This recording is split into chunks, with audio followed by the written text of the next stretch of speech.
Greetings, students. So, today we'll be going through the next theory, cognitive dissonance, based on motivation. So, there was an earthquake that happened in Nepal during early 90s. So, I don't exactly remember the date. ആ സമയത്ത് നേപ്പാളും India ബോർഡറിലും കണ്ടാണ് ഇത് നടക്കുന്നത്. ഒരുപാട് ദുരന്തങ്ങൾ നടന്നു. Like ആൾക്കാരുടെ ജീവൻ പോയി, പരിക്കായി ഒരുപാട് പേര്, കുറേ പേര് ഒറ്റപ്പെട്ടു പോയി. അങ്ങനെ ഒരുപാട് ബിൽഡിങ്സ് നഷ്ടമായി, നാശമായി. ഇങ്ങനെയൊക്കെയുള്ളൊരു സമയത്തിനിടയിൽ it was clear that there is a panic situation. അപ്പം കുറേ പേര് അങ്ങോട്ടും ഇങ്ങോട്ടും ഒക്കെ രക്ഷപ്പെടാൻ നോക്കുന്നു. പക്ഷേ ഈ പാനിക് സിറ്റുവേഷനിൽ കാണപ്പെട്ട ഒരു കാര്യം എന്താണെന്ന് വെച്ചാൽ, ആൾക്കാർ ഗോസിപ്പുകൾ പരത്താൻ തുടങ്ങി.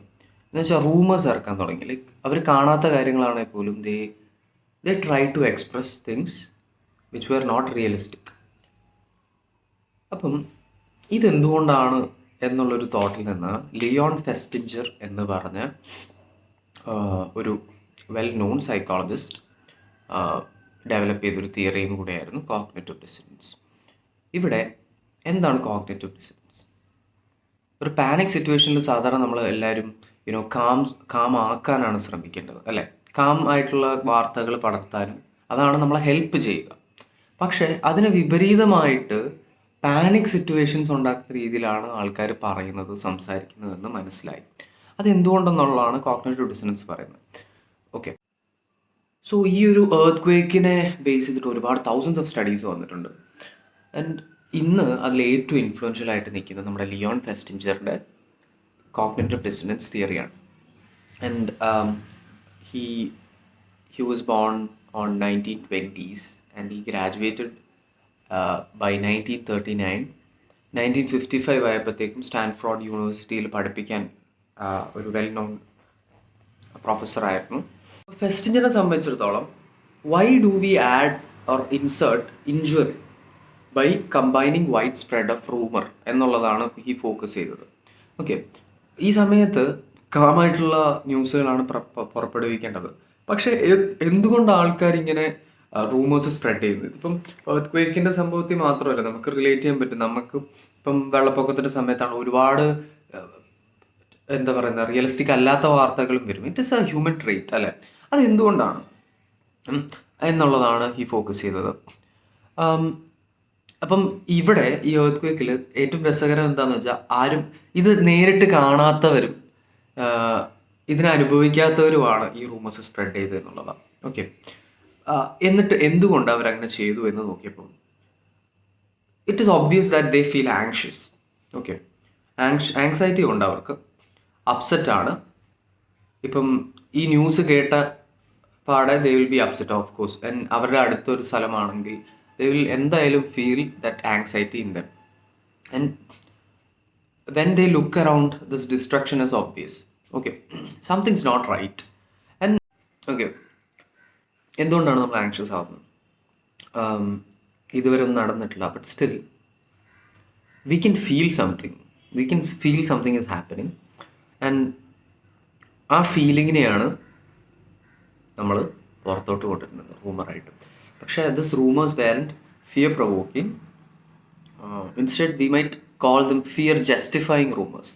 അപ്പം ഇതിനെ നമുക്ക് ഈ പറഞ്ഞ റൂമേഴ്സിനെ റൂമേഴ്സ് ആയിട്ടല്ല നമ്മൾ കാണുന്നത്. Basically what they meant is to justify their rumours. Okay, അവരെ പേടിക്കുന്ന കാര്യങ്ങൾ ജസ്റ്റിഫൈ ചെയ്യാൻ വേണ്ടി പറഞ്ഞ കാര്യങ്ങളാണ് ഈ റൂമേഴ്സ് ഒക്കെ.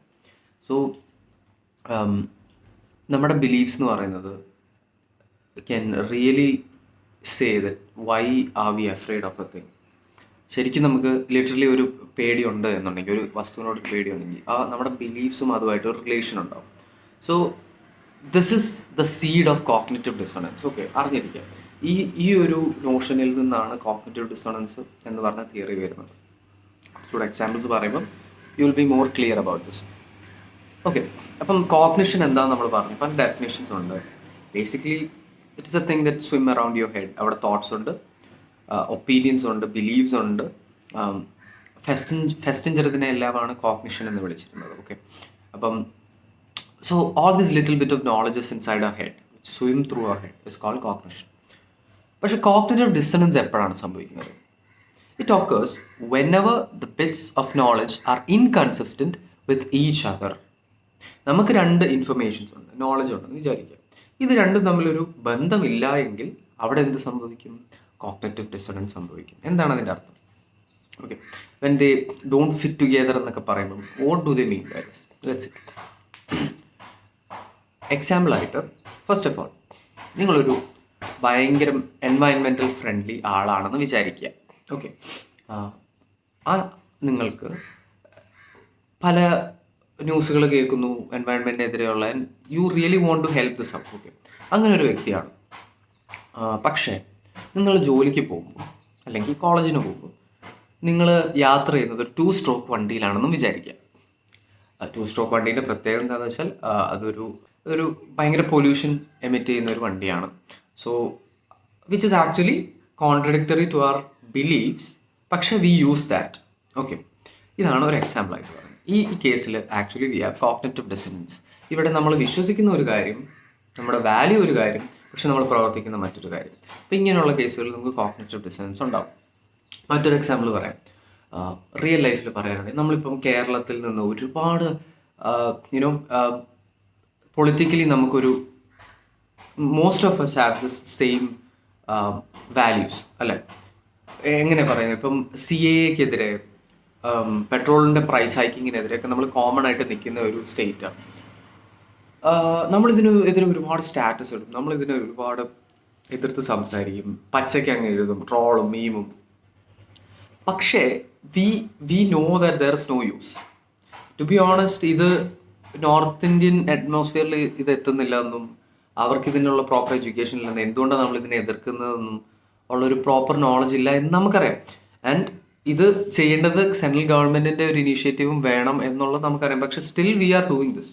V know it doesn't work out and still we are putting status against this. We know that there is no use of putting all this in our front zone, പക്ഷേ still we are putting this. So ഇവിടെ ഒരു cognitive dissonance അല്ലേ എന്ന് നമുക്ക് പറയാം. അതിൽ നമ്മൾ daily ലൈഫിൽ ഒരുപാട് എക്സാമ്പിൾ എടുക്കുക. ഇപ്പം ഒരു മാതാപിതാക്കൾ നമ്മളെ പിള്ളേരോട് പറയുന്നു എല്ലാ ദിവസവും ബ്രഷ് ചെയ്യണം എന്ന് പറയുന്നു, എന്നിട്ട് രാവിലെ അവർ ബ്രഷ് ചെയ്യുന്നില്ല എന്നുണ്ടെങ്കിൽ അവിടെ ഒരു കോഗ്നിറ്റീവ് ഡിസണൻസ് ആണ് സംഭവിക്കുന്നത്. ഇങ്ങനെ ഒരുപാട് ലൈഫ് എക്സാമ്പിൾസ് നമുക്ക് റിലേറ്റ് ചെയ്യാനായിട്ട് പറ്റും. സോ എന്താണ് ഇതിനെ ടാക്കിൾ ചെയ്യാൻ പറ്റുക? എങ്ങനെ നമ്മൾ ഇതിനെ ടാക്കിൾ ചെയ്യും? നമ്മളെല്ലാവരും ഇത് അനുഭവിക്കുന്നുണ്ട്. ആൻഡ് ഇൻഫാക്ട് ഇതാണ് നമ്മളെ ഡെവലപ്പ് ചെയ്യാനും സഹായിക്കുന്നത്. ഇങ്ങനത്തെ കോൺഫ്ലിക്ട്സ് വരുമ്പോഴാണല്ലോ നമ്മൾ ബെറ്റർ ആണെന്ന് വിചാരിക്കുന്നത്. So first of all we realise this, we have A cognitive dissonance. അപ്പം ഇങ്ങനൊരു സിറ്റുവേഷനിൽ എങ്ങനെ സംഭവിക്കും? അപ്പം ആദ്യം നമ്മൾ ചെയ്യേണ്ടത് എന്താണെന്ന് വെച്ചാൽ ഇതിനെ മാപ്പ് ചെയ്യുക എന്നുള്ളതാണ്. എന്താണ് പ്രോബ്ലം എന്നുള്ളത് മാപ്പ് ചെയ്യുക എന്നാണ് ഫെസ്റ്റിഞ്ചർ പറഞ്ഞത്. ഫസ്റ്റ് ഓഫ് ഓൾ, അപ്പം സേ ഫോർ എക്സാമ്പിൾ നമ്മൾ ആ ഫസ്റ്റ് പറഞ്ഞ എക്സാമ്പിൾ എടുക്കുക. നിങ്ങളൊരു എൻവയൺമെൻറ്റൽ ഫ്രണ്ട്ലി ആളാണ്. അപ്പോൾ അതിനെ ആദ്യം മാപ്പ് ചെയ്യുന്നത് എങ്ങനെയാണ്? First of all first thought നമ്മൾ എഴുതി വെക്കുക, അല്ലെങ്കിൽ നമ്മൾ ലേബിൾ ചെയ്യുക. We know that it is essential that we slow the pace of the climate change. Okay, അതാണല്ലോ നമ്മുടെ belief. It is essential that we slow the pace of climate change. നമ്മൾക്ക് climate ചേഞ്ചിന് എതിരെ നമുക്ക് സ്ലോ ആയിട്ട് നമുക്ക് എന്തെങ്കിലും ചെയ്യാൻ കഴിയും എന്നുള്ളതാണ് ഫസ്റ്റ് തോട്ട്. സെക്കൻഡ് തോട്ടിൽ, I take one of the most unfriendly modes of transportation constantly. അതാണ് നമ്മുടെ വൈരുദ്ധ്യം, ഡിസണൻസ് ആവാൻ കാരണം. ഞാൻ അൺഫ്രണ്ട്ലി മോഡ് ഓഫ് ട്രാവലിംഗ് ആണ്, എൻവയൺമെൻറ്റിനെതിരെ ഉള്ളൊരു ട്രാവൽ മോഡാണ് ഞാൻ യൂസ് ചെയ്യുന്നത് എന്നുള്ളതാണ് സെക്കൻഡ്. സോ ഈ രണ്ടാമത്തത് ആദ്യത്തെ തോട്ടുമായിട്ട് ലോജിക്കലി എന്ത് ചെയ്യുന്നില്ല, റിലേറ്റ് ചെയ്യുന്നില്ല. ഒരു കോൺട്രഡിക്ഷൻ ഉണ്ട്. If you really care about environment, you should not be acting in a way that contribute to it. അല്ലേ? നമുക്ക് ഫസ്റ്റ് ബിലീഫ് തോട്ട് നമ്മുടെ ഉള്ളിലുണ്ടെന്നുണ്ടെങ്കിൽ it is going to be hard for us. കാരണം നമ്മളൊരു എൻവയൺമെൻറ്റിനെ സ്നേഹിക്കുന്നു, പക്ഷേ ഇത് എമിറ്റ് ചെയ്യുന്ന പൊല്യൂഷൻ്റെ അളവ് really contributes to this against this thought. So that's an inconsistency, alle? And this is called as dissonance. Okay, so dissonance is anything that acts contradictory to our beliefs എന്ന് നമുക്ക് പറയാം. The whole idea about this is we feel unpleasant when we have a cognitive dissonance. So ഇങ്ങനെ ഒരു കേസിൽ ഇത് നമുക്ക് എല്ലാവർക്കും സംഭവിക്കാവുന്ന ഒരു കേസാണ്. നമ്മുടെ ബിലീഫ്സിനെതിരെ നമ്മൾ ചിലപ്പം പ്രവർത്തിച്ചെന്നിരിക്കും. അപ്പം ഇങ്ങനെയുള്ള കേസുകളിൽ വി വിൽ ഫീൽ അൺപ്ലസൻറ്റ്നെസ്. സോ അത് നമ്മളെ ഫെസ്റ്റിഞ്ചർ ബുക്കിൽ ഡിറൈവ് ചെയ്തേക്കുന്നത്, ഇത് നമ്മളെ ഒരു വെള്ളത്തിനായിട്ട് നമുക്ക് ഫിസിക്കലി ശരിക്കും ദാഹിക്കുമ്പോൾ നമ്മൾ വെള്ളത്തിന് വേണ്ടി വാഞ്ചിക്കുന്ന പോലെ തന്നെയാണ് നമുക്കിത് കൺസിസ്റ്റൻ്റ് ആക്കാനുള്ള നമ്മുടെ ശ്രമവും എന്നാണ്. അല്ലെങ്കിൽ ആ ഒരു ബുദ്ധിമുട്ട് തന്നെ ആയിരിക്കും നമ്മൾ ഫീൽ ചെയ്യുന്നതെന്നാണ് ഫെസ്റ്റിഞ്ചർ ഇതിനെ കമ്പയർ ചെയ്തേക്കുന്നത്. അങ്ങനെയായിട്ടാണ് ഇതിനെ കമ്പയർ ചെയ്തേക്കുന്നത്. It is just like thriving for water when you are thirsty. So there are so many things that people can do to resolve this. Okay, ഇത് ഒന്നും ചെയ്യാൻ പറ്റാത്തൊരു കാര്യമൊന്നുമില്ല, നമുക്ക് റിസോൾവ് ചെയ്യാം. പക്ഷെ എങ്ങനെയെന്നുള്ളത് നമുക്ക് നോക്കാം. അപ്പോൾ ഫെസ്റ്റിഞ്ചർ ഇതിനെ ഡീൽ ചെയ്യാൻ first one is change your cognition or behaviour. എന്താണ് ഇതിൻ്റെ അർത്ഥം?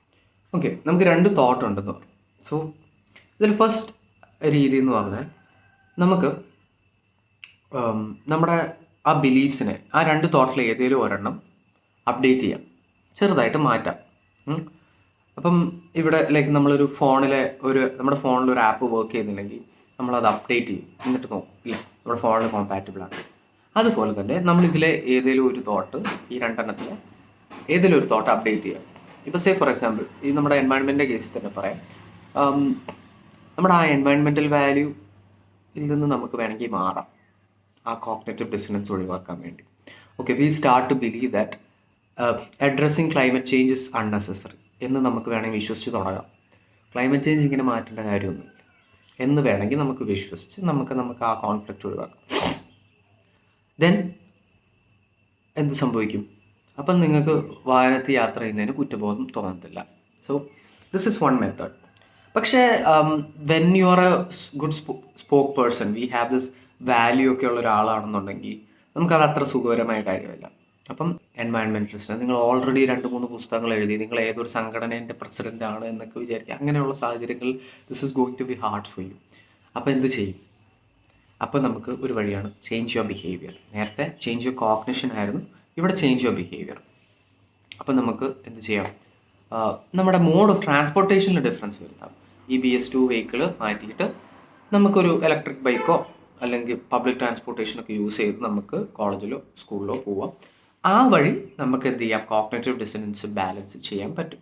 So this is the first method of dealing with this. എന്താണ്? Changing your cognition or behaviour. രണ്ടാമത്തെ മെത്തേഡാണ് ആഡ് എ കോഗ്നിഷൻ. ഓക്കെ, എന്താണ് ഇതിന് മീൻ ചെയ്യുന്നത്?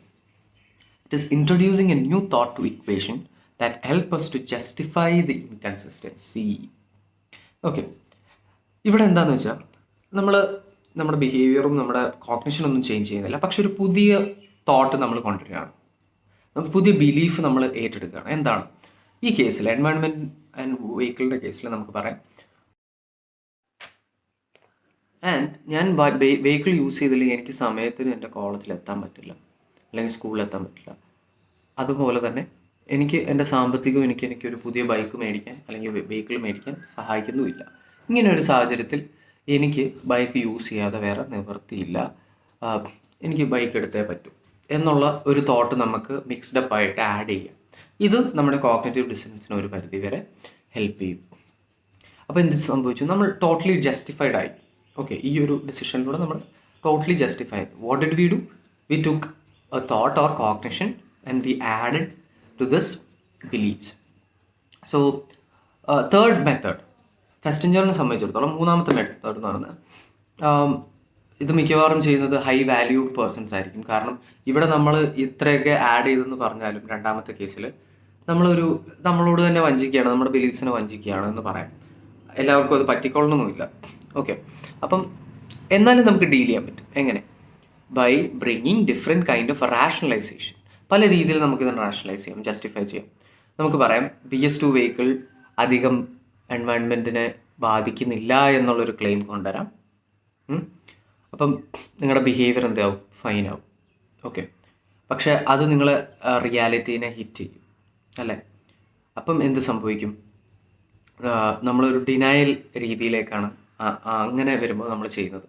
നമ്മൾ പറയുകയാണ് എൻ്റെ ബൈക്ക് അധികം ഒന്നും എൻവയൺമെൻറ്റിനെ ബാധിക്കുന്നില്ല എന്നുള്ള ക്ലെയിം പറയുമ്പോൾ actually we are justifying our dissonance, പക്ഷെ we are denying the fact അല്ലെങ്കിൽ റിയാലിറ്റി. അപ്പോൾ ഇവിടെ നമ്മൾ എന്താ ചെയ്ത്, നമ്മൾ പിന്നെയും നമ്മുടെ കോഗ്നിഷനെ അപ്ഡേറ്റ് ചെയ്ത് ഡിഫറൻഷിയേറ്റ് ചെയ്യുക ചെയ്തത്.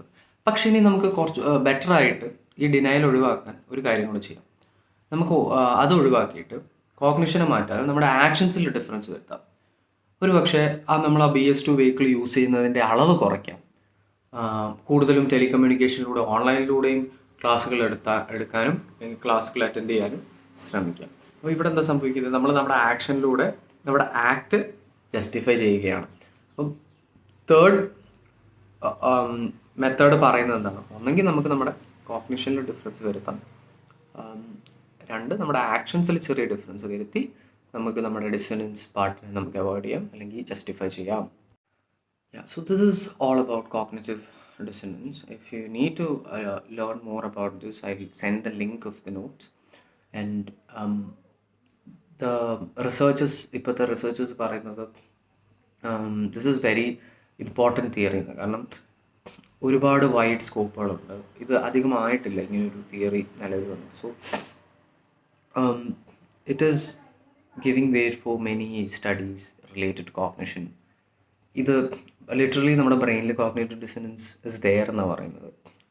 അതിനനുസരിച്ച് നമ്മുടെ ബ്രെയിൻ വർക്ക് ചെയ്യുന്നുണ്ട്. അപ്പം ആനിമൽസിൽ ഇത് കാണുന്നുണ്ട്, കാപ്പുച്ചിൻ പോലുള്ള മൃഗങ്ങളിൽ ഇത് കാണപ്പെടുന്നുണ്ട്. So this is A important theory. And so നമ്മുടെ മോട്ടിവേഷൻ ഇതെങ്ങനെ ലിങ്ക് ചെയ്യാം എന്നുള്ളത് നോട്ടിലുണ്ട്.